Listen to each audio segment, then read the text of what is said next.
of their worship. They are living in a flat place. This is flat place, plains.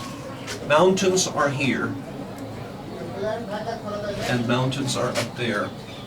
Okay, this is the Zagros Mountains. Okay.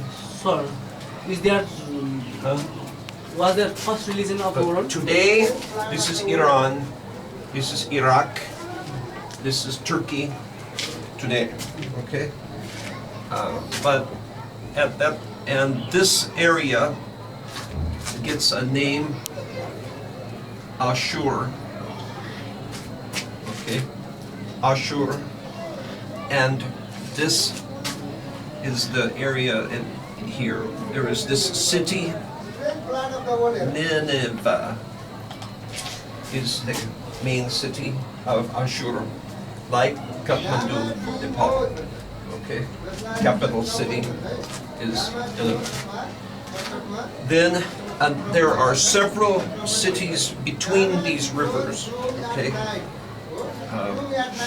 So this area here, they have several cities, and the most famous is Babylon.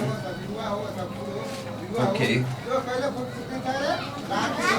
Now, Babylon is the Greek name for this. The Greek later name for this place. Another famous city was Ur.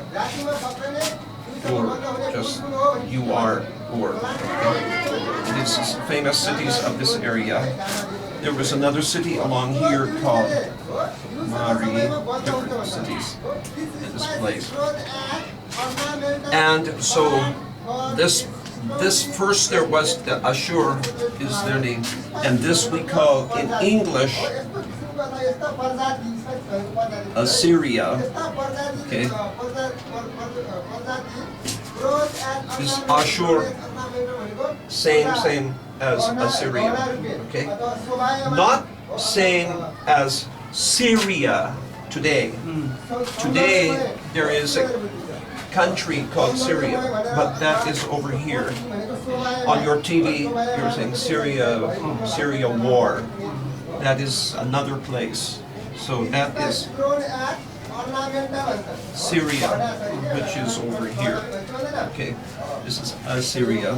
Okay, so they have a kingdom, and then this place had a kingdom. Now, the people came, the mountain tribes, the mountain tribe people, they don't have so much money, they don't have so much wealth, cattle, cows, everything. So they are poor, they are rich. So they come down and they attack to take things. Okay?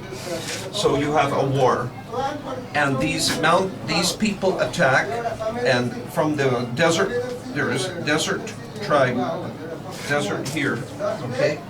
And they also attack. And this area is destroyed.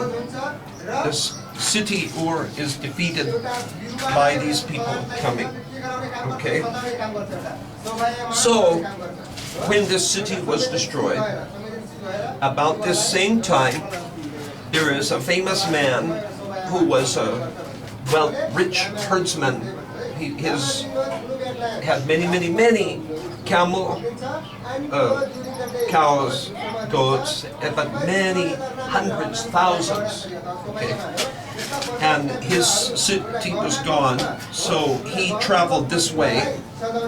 Okay, and he established a place up there called Haran. And this man's name was Abraham. And Abraham became the leader of another people who moved here, the Israel people. Now, I have to erase this here. Okay. These people used to build their temple. They used to build their temple is called Ziggurat, equals temple of this area. these people had come down the river and they had settled here. And from their previous time, they remembered the mountains. So they are thinking that the whole earth is flat and that the sky is a dome over the earth. And the sun travels across this dome each day. And that's their thinking. So they feel that the mountains here, and there are, and they come down here. There are these mountains are pillars holding up the sky. Do you understand? So this is their idea. So they feel the mountain is close to God. So they want to, but they are in a flat place, no mountains. So they want to build a man-made mountain to get close to God. So the ziggurat idea, they are building from mud brick, not this is modern brick, but the mud brick, and in that place there is much oil, even today, much oil. But at that time, they did not have to drill, because remember, we are talking 3000 BC. People were not using the oil. So the oil was coming up to the surface of the ground. Even one time they had a war, and people running away, they fell into the oil pit. Okay, so the oil would come up to the surface of the ground.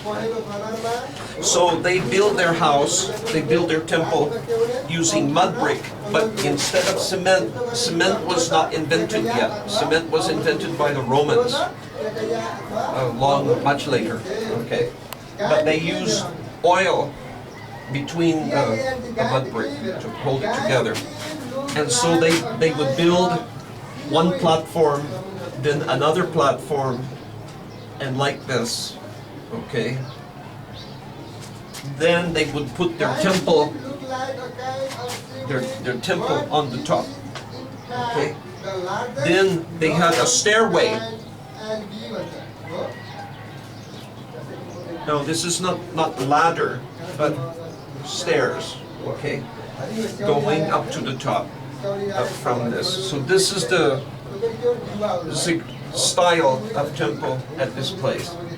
Then they would go up there and the priest would be up top and he would say, I have this message from the gods, and then they would bring the message down to the people.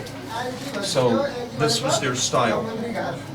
Now, there is the story of one ziggurat which was bigger than all the other ziggurat. It was the great one there, okay? And they called, and this is the tower of Babylon, okay? This is the original name. Okay, now, in their language,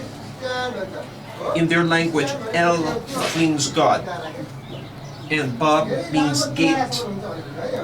So Babel means the gate to God. Their idea. Okay. So this temple they had in Babel was the tower, and they said we will build all the way up to the God. So this was the most famous ziggurat.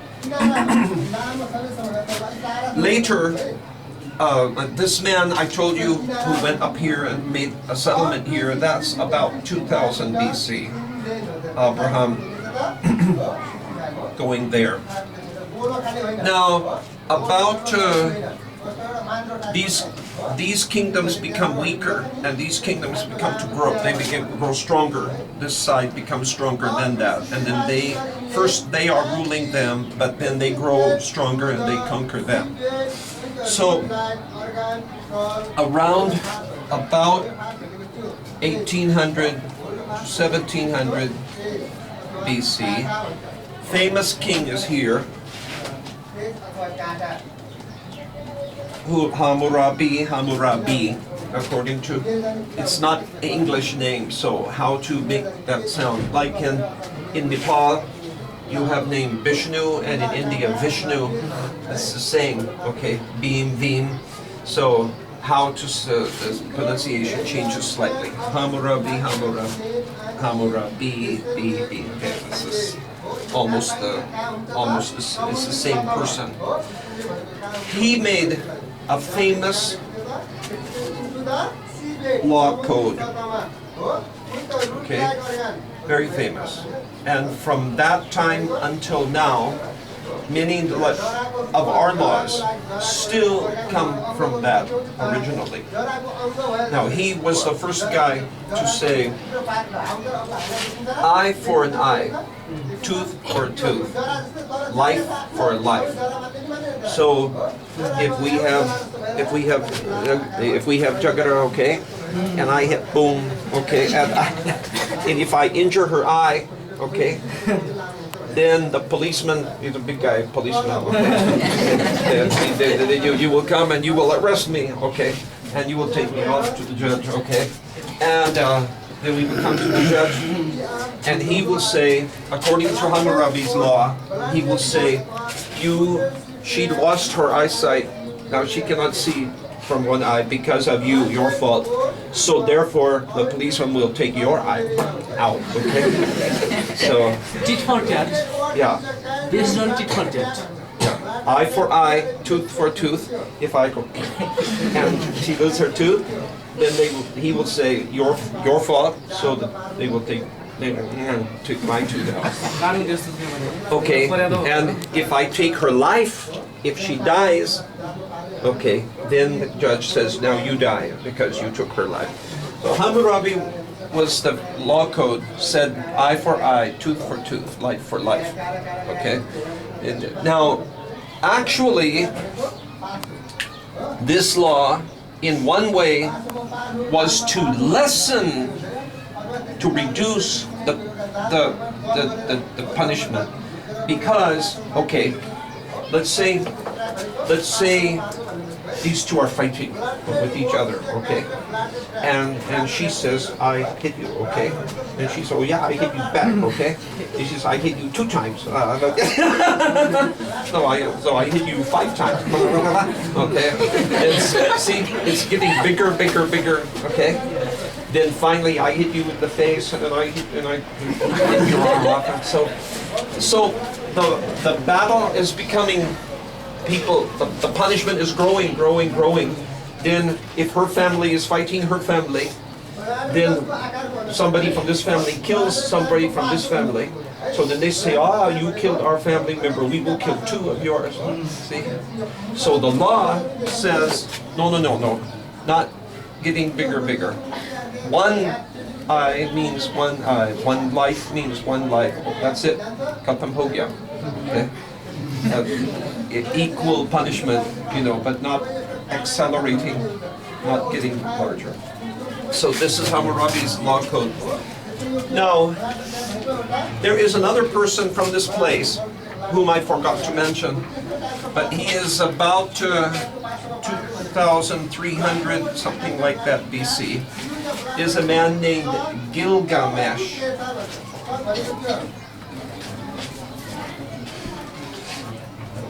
Gilgamesh is king of this area, and he is a very strong king. A story was written about him, and but this king, he conquered many things, and he was very strong. But he was a dictator. Okay, he was one-man rule, and the people said, we have to control this king, but how? He is too cruel. Okay, so what do we do? So they found a man who had been raised in the jungle by animals. So maybe some baby had been left in the jungle and been raised. So this man, they thought, he is very tough. He can beat Gilgamesh. Okay, so they brought him into town, and Gilgamesh and this man had a fight, but Gilgamesh won. But then they became best friends. Then they would do an adventure together. They went on one adventure up here to the high mountains to get trees to build the gate. Remember the gate to the city gate. They wanted to have big tree trunks, but where to get the trees? No big trees growing here. Okay, this is a flat land near the desert area, small trees. So they got them, they cut them there and float them down the river to bring them back here. But Gilgamesh, he saw somebody who was very old and dying. And then later, his own friend, his best friend, died. So he said, now I realize I will also die. So what can I do? I don't want to die. I have conquered everything else. I will conquer death also. So he did not know what to do, so he went traveling. Somebody told him that there was one old man who had lived. There had been a worldwide flood, and there was one man who was a survivor of that flood. So he traveled, Gilgamesh traveled down the river out into the ocean where this man was living on an island. And he asked him, how do I survive from this flood? How do I live forever? Because you survived the worldwide flood. So how do I live? The man said, you cannot defeat death. Everybody dies. Okay? So he said, if you think you can defeat death, you try to stay awake for 1 week without sleeping. Okay? 1 week, no sleep. You try. And he could not. And he kept falling. Maybe one day or 2 days he could go without sleep, but not 1 week. So when he finally could not, so does he see even 1 week you cannot stay awake? How can you live forever with never dying? So then, that is the story of Gilgamesh. Now, this area has to go from here to other places is not so hard. It takes a long time, but it can be done. Okay? From here, they were able to go up this river. Then they were able to come down on this side, where this Mediterranean Sea, and there is a Sea of Galilee, Jordan River, Dead Sea. So they had trade route. They could go up here by the river. Then they have to get camels, and they have to put everything on the camels, and they have to go across the desert here. There is a city here, Damascus. Damascus is the capital of Syria. And this is a very ancient city. Okay, they would come from the desert and they would reach Damascus. Then from Damascus, some people would go this way and down the river, and there is a major city, also very ancient city called Jericho. Or sometimes there is a river here. Sometimes they went up this river to the ocean, Mediterranean Sea. And then they put everything on ships and they float down to the Nile River, Egypt. Egypt.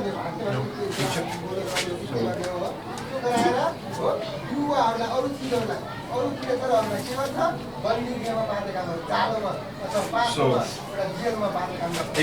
this is the trade route. Okay, they could go down by the land or they could by the ocean, but sometimes the roads are no good. So sometimes the ocean is easier to go by river, and by ocean is easier than by land because there's no good roads. Now, Egyptian civilization, okay, they have, in the beginning, they have tombs, okay. Now they feel, they also worship the sun, okay, and the moon, stars.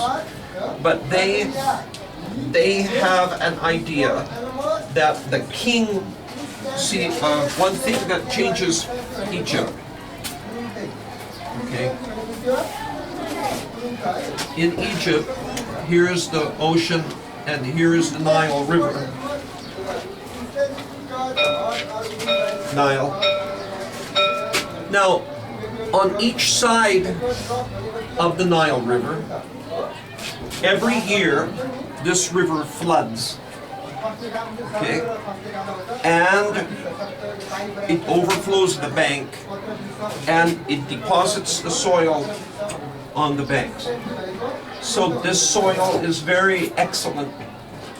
From this soil, they can grow their crop for the whole year. But past this area is all desert. So that means the nation of Egypt was the gift of the Nile. Okay? Without the Nile River, you don't have any country there. Nobody could attack from this side because big, long desert. And this side, and from this side, Africa, the tribes were not advanced enough to attack. And here there is ocean. So this was easy to protect, easy to defend. Not much outside interference, not much outside conquerors. Okay. So the result is you have a society, civilization, Egypt's civilization does not change very much. Over thousands of years, it stays much the same. Now, you have heard of the pyramid.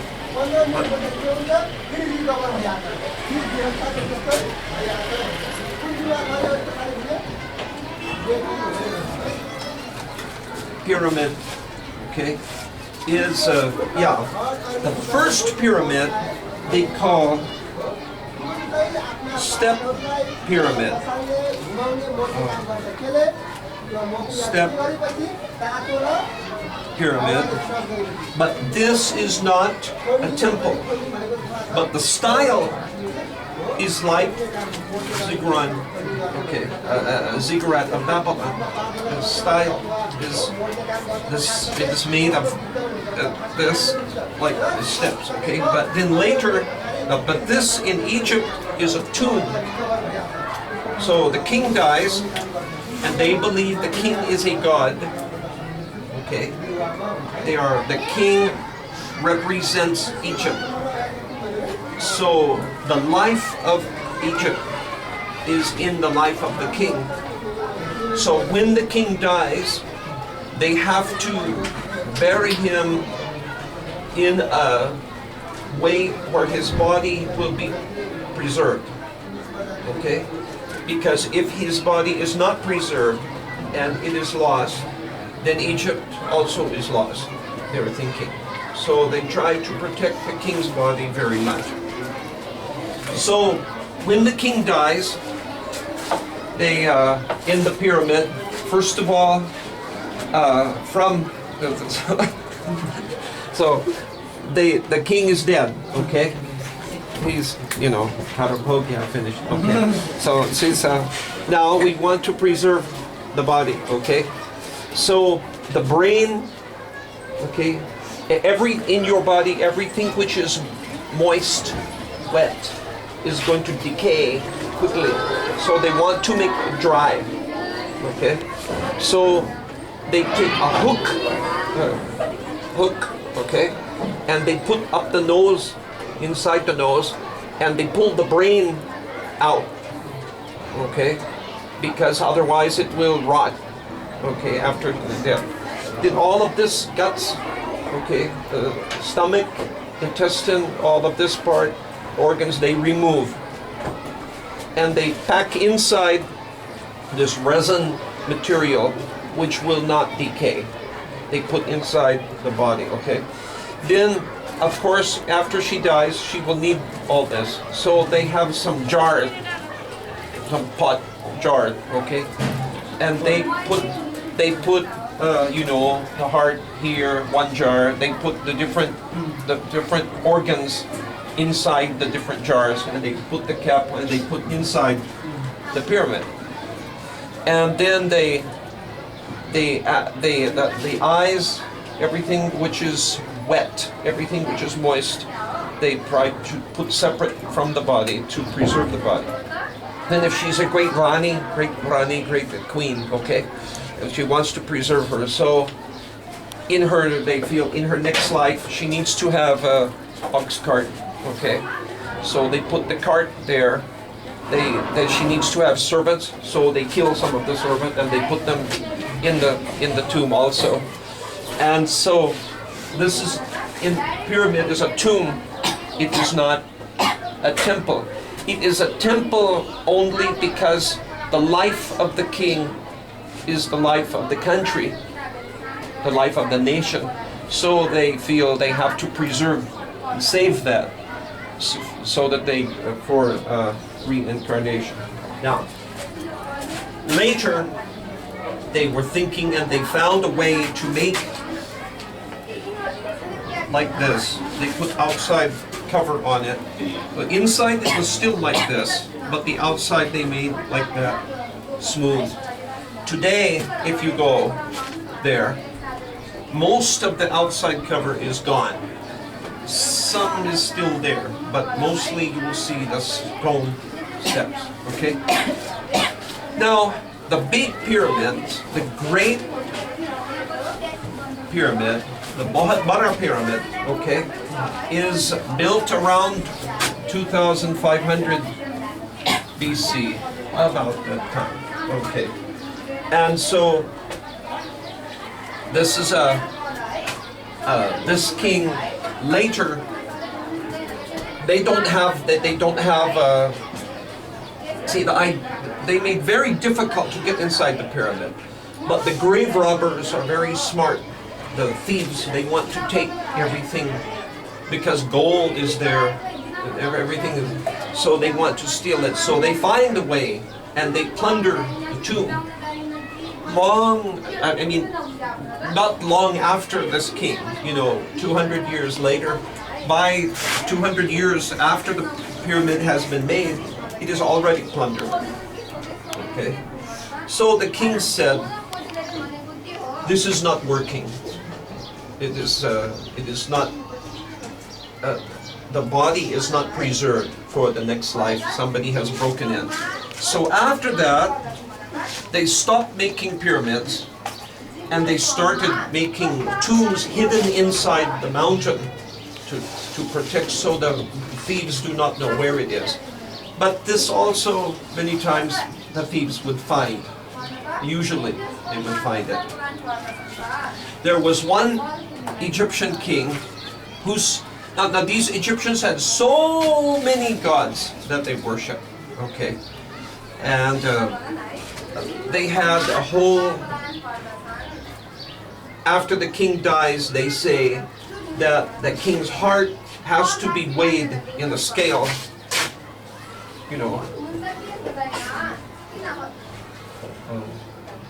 scale. They must weigh the king's heart against a feather, bird's feather. Okay, so there's a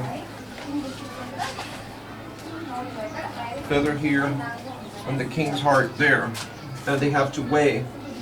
And the king has to keep pure heart, because if he does not, if this is heavier than the feather, then the king will not be admitted to the next life. This was their belief. Okay, and they say, if the tomb has been robbed, then what is the purpose of having big fancy tomb for the next life? If the tomb is robbed, then everything is gone. So we will have a secret tomb. Okay. Now, one king came, and he said, "I don't believe all these other gods, only one God." And he said, and that God is the sun. So we are only going to worship the sun and nothing else. But you see, in Egypt there were many priests. Many priests. The priests were not happy. They said, if you don't, nobody is coming to our temple, then how will we live? Okay, so then priests were angry with the king, but they could do nothing. But when that king died, then they came back into power. When that king died, his son was very young boy, okay, when he became the king. So the priests came back to power again, and then they were worshiping all of their gods again. Now this young king, the boy king, when he was about 19 years old or 20, 21, something like that, he died suddenly. Nobody expected him to die such a young age. So the tomb was not ready. They did not have fancy tomb because he died so young. Usually, the whole time the king is living, they are building his tomb. During his reign, they are building his tomb. So if he is ruling a long time, he has a big fancy tomb. But this guy did not reign a long time, and he died young.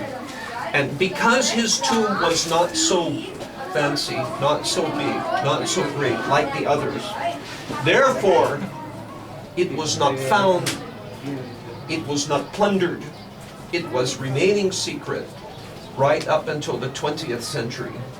And when they broke in and found it, everything was still there. That was King Tut. Okay, Tut is the short form, is long name. But he is the son of the king who said there is only one God. But then when that king died and his son was still very young, then the priest came back to power. And then that young son, he died also very young. And because he died so young, his tomb was not a big one. And so now when we look at King Tut treasures, of course, it is very great, but not as great as the other tombs which had been built before that. And it was built down under, trying to make it a secret tomb. And that one, they succeeded to make a secret tomb, which is usually they did not succeed. So from Babylon, some influence came to Egypt, but Egypt's civilization is almost as old as Babylon. Now, in the other direction, going this way, along the ocean, you have the possibility of reaching the Harappa civilization. So, if you are here, and this is Tigris River, okay, this picture is now here. And if you go past Iran, okay, and you come along here, eventually you will come to the Indus River. And here you will have Harappa, Mohenjo-daro civilization on this side. And along the Gujarat coast region, they have found under the ocean, very near the land, some cities which are also Harappa civilization. Same buildings are made same way, everything.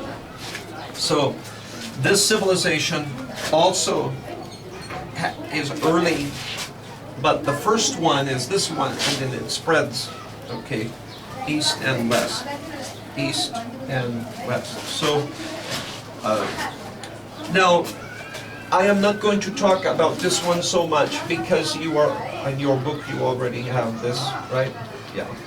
So now Chinese civilization is not as old as Indus and not as old as this. It spreads further and it starts later because it is far away. Now, in the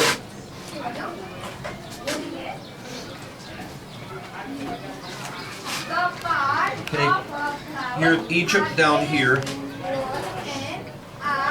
okay, and this is Israel,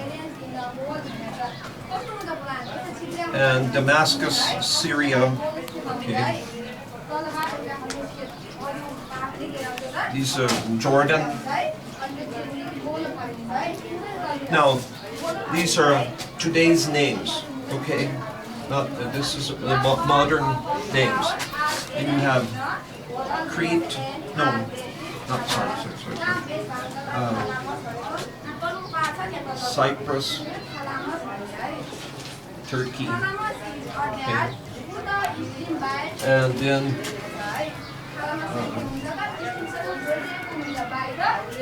Crete. Okay. And many small islands here. Many small islands. And Greece. There. Okay. Civilization comes up the Euphrates River. Para. Okay. And can come down this way. Okay. Or this way. And down here to there. Or down here. Or down here. Okay. So many ways they can. And then there is another place down there. This is the Sinai Peninsula. Okay. Now, this Egyptian civilization is very old, so it begins to have influence, and these people also begin to have influence, and there are trade routes coming along here. And finally, a civilization develops here called Minoan civilization. Minoan is from that island. The name comes from there was a Minotaur. Okay. Now the Minotaur, it was a big bull. They used to worship the bull, big bull, because it seems to be so strong. And so they had a bull in there which they worshipped, but they used to rule these people, and they used to say, every year you have to give us hostage,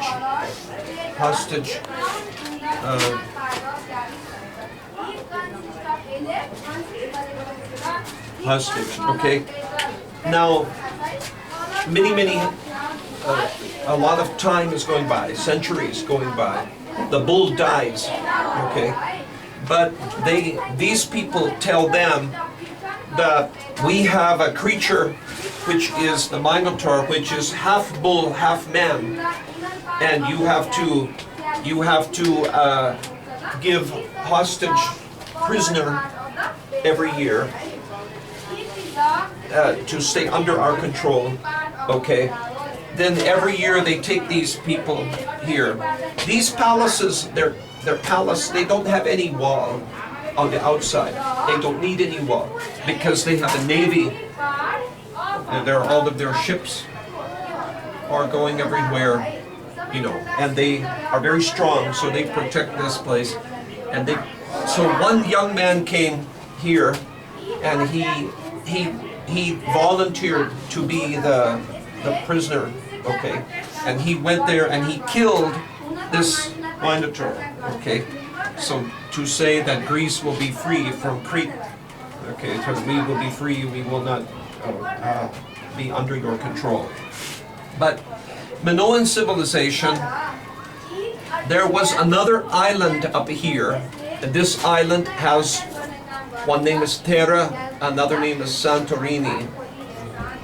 Okay, this is two names, same place. They had a civilization there, very nice civilization, but this is a volcano area. Volcano, okay? And there was a big explosion on this island. Okay? These people were building a wonderful civilization, wonderful, most advanced, small, but very advanced, like Singapore, okay? and they had on this island, but the whole island blew up in a great explosion. And today, from this island, there's a little bit left. You know, if you have volcano,